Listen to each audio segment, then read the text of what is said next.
What is going on, guys? DBG here, and today we are going to be talking about what, in my opinion, are the top 10 best value players in NBA 2K22 MyTEAM.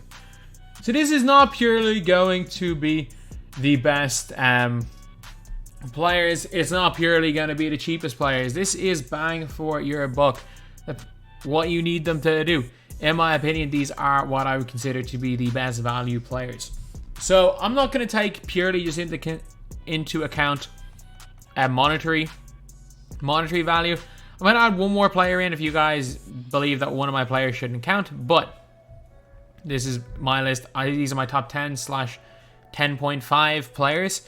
There's one extra one at the end if you guys do not believe the first player should count. So anyway, now we are going to start off. So for me, this is the guy where I'm like iffy. The glitch Harden. Win 5 games. Like if you are just starting off this game, like you shouldn't be. It shouldn't take you too long. Like to win 5 games of this, yes, it does take quite a while per game. Let's just say, even if you're bad at the game and it takes 15 games to win 5, that is kind of 6 hours of playing. And by then, like you're going to by the end of the season, well, most people are going to play 6 hours of the game anyway by the end of the season. And what you're getting is one of the best cards in the game. Harden is legitimately one of the best 2 cards in the game. Like Harden's better than a Diamond Wade. Like if you're looking at my lineup here, Harden's better than Marquez Johnson. Harden is better than David Thompson. He's better than Griffin. He's better than Guerin. He's better than Harris. He's better than Dort. He's better than Halliburton. So you look at all of these guys right here, and he's better than all of them. He is genuinely better than all of them. So you've got a absolutely elite 2 guard for free, and it's not even that much of a grind. If he was win 10 unlimited games, I wouldn't have him on the list. If he was like win 10 unlimited games, win 10, or win 5 unlimited games, win 10 TT offline games, win 10 TT online games, which I still think would have been fair for him. Like, I genuinely thought it's so easy to get him. Like, you're going to be running into Harden an awful lot. And, man, he's worth it. He is. In terms of, if time equals money, this dude for, like, again, I got my own in an hour. He's the best. He's the best. Especially because it's just playing the game. It's not like you, and it's not even like you need to get, like, assists and do a bunch of random things. You literally just play the main game mode of the game till you win 5 games. Harden. In terms of just like free cards, the only free card that I would suggest going for is Harden. The other cards take too long. They genuinely do. The TT offline defense is cracked. TT online reward, if you guys don't know, I've played over 650 games of TT offline, and I'm still not seeing Louis Dampier. We are pushing closer to the 700 game mark, and we have not seen either Louis Dampier or Ron Boone. I've played so many games with it. Domination takes way too long to get any card of use. The only useful cards are Kuzi and Pettit, who are unbelievably difficult to get. But Harden, super good. And now we're on to the MT cards. So, first up, this is in no particular order, but Cam Reddish. So Cam Reddish, he was down at 750 MT at one stage last week. And now, he's still under 1,000 MT. And you can get Cam Reddish, I don't know why. Why did I think he was like 800, or why did I think he was like 1,200 MT? I don't know. Either way, 850 MT. What you're getting for 850 MT is you are getting a dude who can, let's just chuck him in here, who can move, who shoots the lights out. Again, 81 3 ball, 80 driving dunk, decent ball handle. He's a good steal and perimeter defense, really solid speed, speed ball acceleration, and good lateral quickness of 86. As well as that, he's got 4 golds, a bunch of silver badges, including like interceptor. He's got bailout, space creator, hot zone hunter, quick first step on bronze.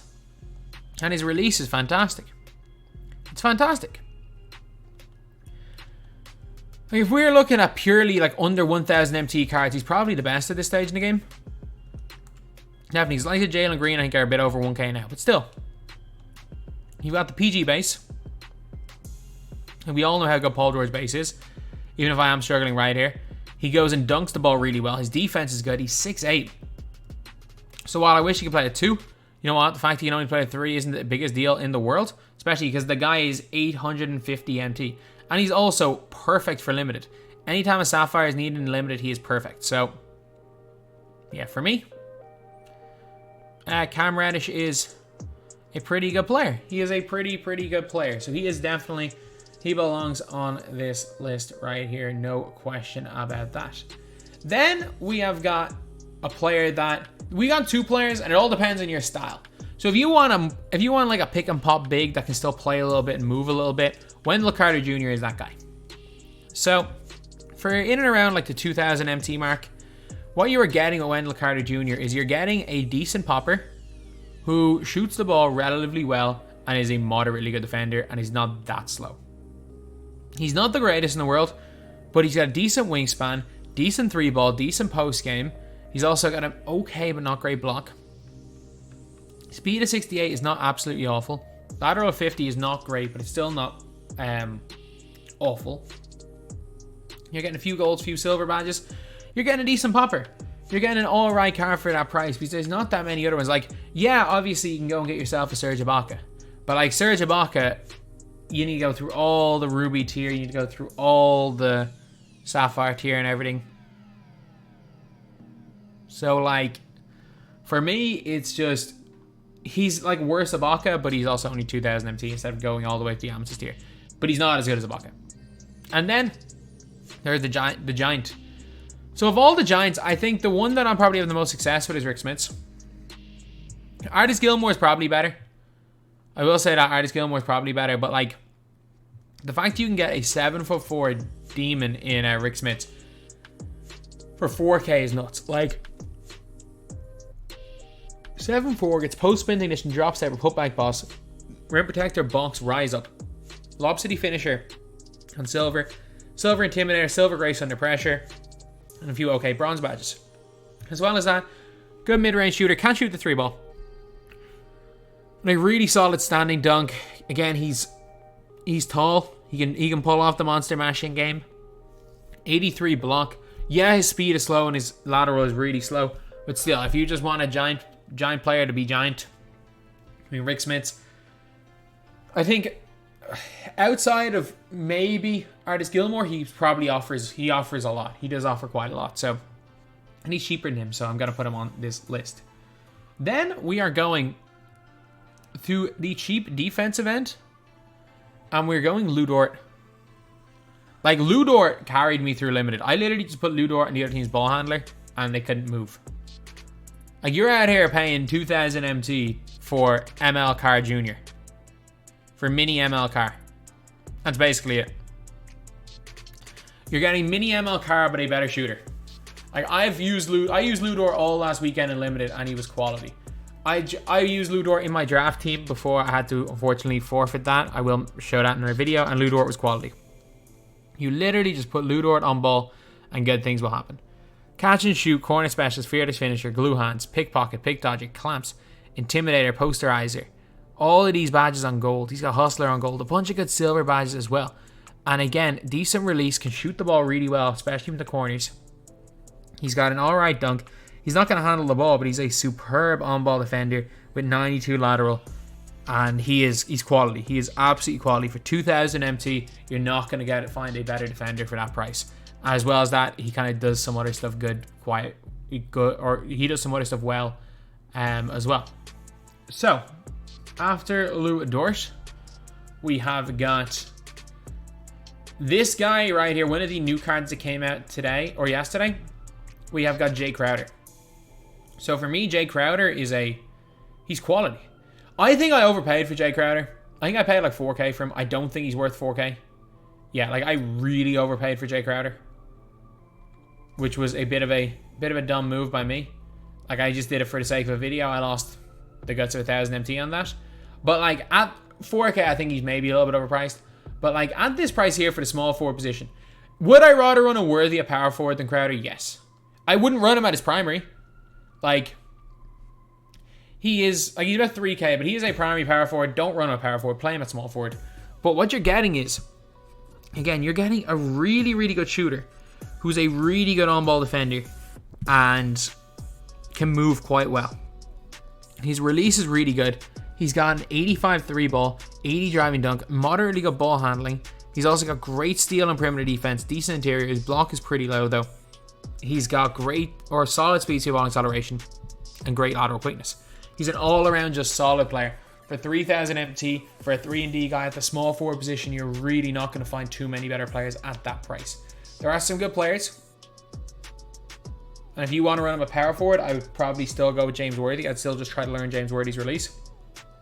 If you do that, Worthy's definitely better. But Jay Crowder, for me, he belongs on the list. He belongs on the list. Then we have got Gary Harris. So Gary Harris is a little bit more expensive, but he's a little bit better. So I'm going to say Gary Harris Amethyst because, well, like the Ruby and the Amethyst are basically the same price next to 15-minute Evo. I make quite a bit of MT off these. Whatever price the Ruby, if you want to just get the Ruby and Evo up, or you can save your like 20 minutes. But still, like if you're looking at Gary Harris here, the guy comes with 22 golds, 1 half, and 17 silvers. That's crazy. He comes with half clamps, gold clamps, gold off ball pass, gold pick dodger. So he's a really, really solid defender. He also comes with gold sniper, which is huge. A release on quick, ankle braces, hustler. He's got acrobat as well, teardropper, dimer, chase artist, quick chain, interceptor, mismatch expert, which is good. He's a little bit undersized 2-guard. He's got an 88 3-ball, 88 mid, mediocre driving and good ball handle. He's also got really good steal and perimeter defense. Not the great speed, but not terrible speed either. And 86 lateral quickness. And the big thing is with him, and there's a reason why I'm going to specifically show him off. Also, these two guys are pretty good as well for their price. Quickly and Halliburton, they did not quite make the list. But we're going to go over Harris right now, and I'm telling you, this guy here, he's elite. He's absolutely elite. Like, you're looking, he's got the hot zones there. His movement's pretty good, and his release is on quick. So, even though I sometimes struggle with it, once you can get the hang of this release, base 70 on quick, and he's going to stand the test of time well as well. Because sometimes quick releases now feel too quick, because every release is on normal. But, come like December or January, it really ended up happening last year in like February, March, with the everyone's release being on quick. But like, it's happening earlier and earlier this year that everyone's releases are going on quick. So I think we start to see very quick releases sooner rather than later. But once everyone's released on quick, you can't go back to using it normal timing. So this release right here is going to be huge. It is going to be huge having a quick release. And I think he will stand the test of time better, a little bit better because of that. Okay. So now we are down to our final 4. And these 4... Actually, no, sorry. 3 of them are a little bit expensive. One of them is kind of cheap, but I just think he's a little bit better. I think Landry Fields is like slightly better Gary Harris. So for Landry Fields, like for 5k, there's a reason why I made the video. He's unreal. He is unreal for that 5,000 MT mark. Like for 5k, you're basically getting Jimmy Butler. And that's the best way to describe him. You're basically getting Jimmy Butler. So with Landry Fields, you're getting catch and shoot gold, corner specialist gold, glue hands, pick dodger, clamps, interceptor, off ball pass, bailout, anchor brace, grace under pressure. You're getting silver pickpocket, tireless defender on silver, slittery finisher, hot zone hunter, fast twitch, menace, and hustler on silver. You're also getting a 6'7" with a 6'9" wingspan 2-guard. There are not a lot of them to play defense like this for this cheap. Now guys like Dort, Gary Harris are all 6'4". You've got way more height here in Landry Fields. He's got an 85 3-pointer, 80 driving dunk, 79 ball handle, which is not bad. A 75 dunk, 88 steal, 88 perimeter defense. He's also got mediocre but not the greatest speed, but 88 lateral. And this card right here, I don't care what anyone says. I liked it last year and I like it again this year. I like base 4. I like base 4. I like it on both gens. It's an easy release to green. Like, I don't know where the whole base 4 is terrible came from. Like, everyone liked using base 4 last year. When Donovan Mitchell came out, everyone liked his release. That's just me being bad. The Opal, everyone liked his release. When I'm trying to think of who, so many people have base 4. So many people have liked base 4 releases in the past. It's just this upper people don't really like. It's the Fournier upper. I guess the upper people hate more than anything with base 4. Like, it was Donovan Mitchell's in NBA 2K20, and everyone loved Donovan Mitchell's in 20. Everyone loved Mitchell's releasing 20. Everyone loved Dino's releasing 20, and that was base 4. Everyone loved Kevin McHale as well. But, yeah, I think it's a really, really good release. Not the greatest off the dribble, but like if you're in catch and shoot situations, you're going to green most of the time here at Landry Fields. With how great his defense is, for his price, you can't get much better. So now, the big three. This is where you go to a little bit higher price. And this is where I think the guys are just worth it. They're just worth it. So first of all, we're going to go Josh Smith. This guy is John Smith?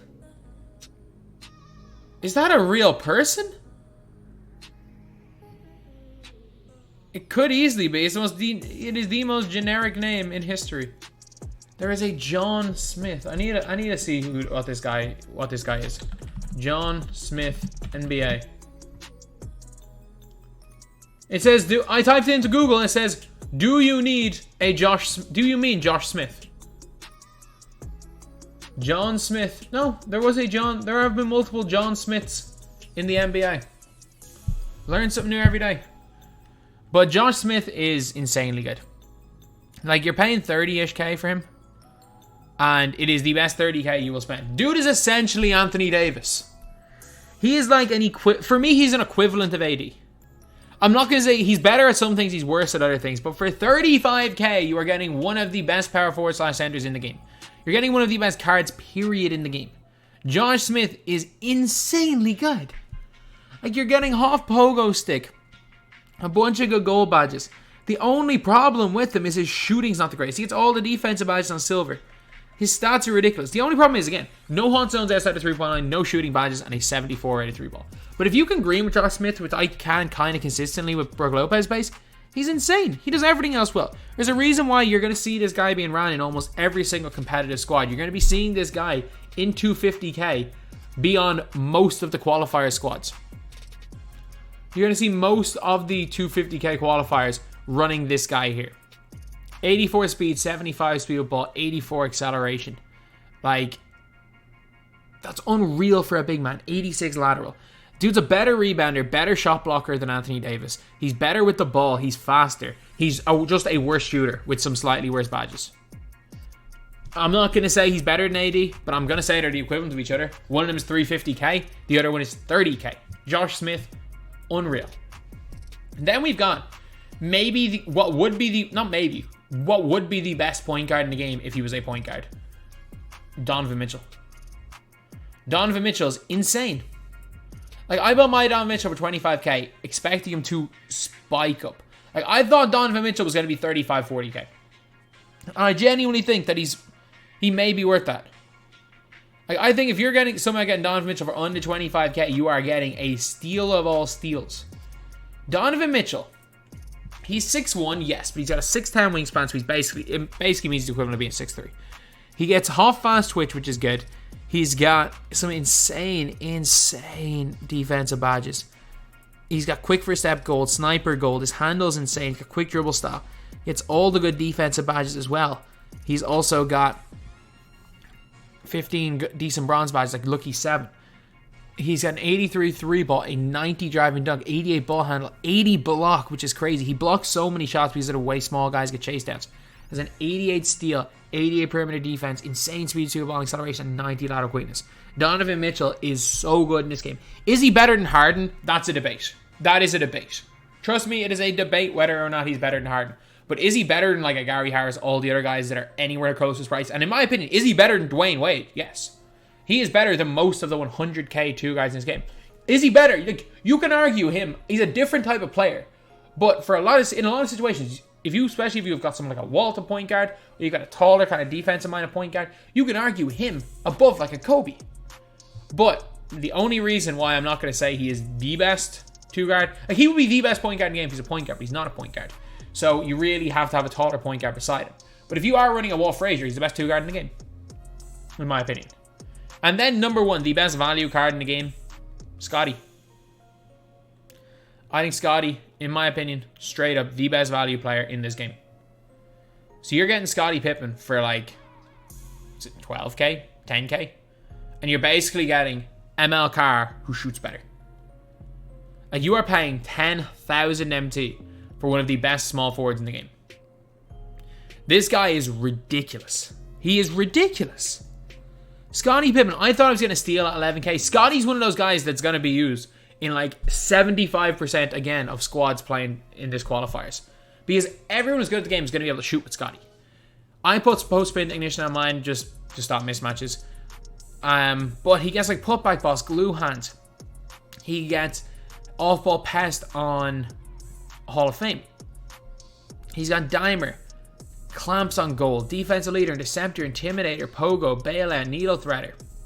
It's like Lob City finisher, fast switch. I put catch and shoot corner specialist on bronze, but like he's still insanely good. So he's in the test lineup right here, and you guys are going to be able to see it. You guys are just going to be able to see, even though he doesn't have the greatest three-pointer in the world. Oh my god, I shot an early there. He still greens with ease.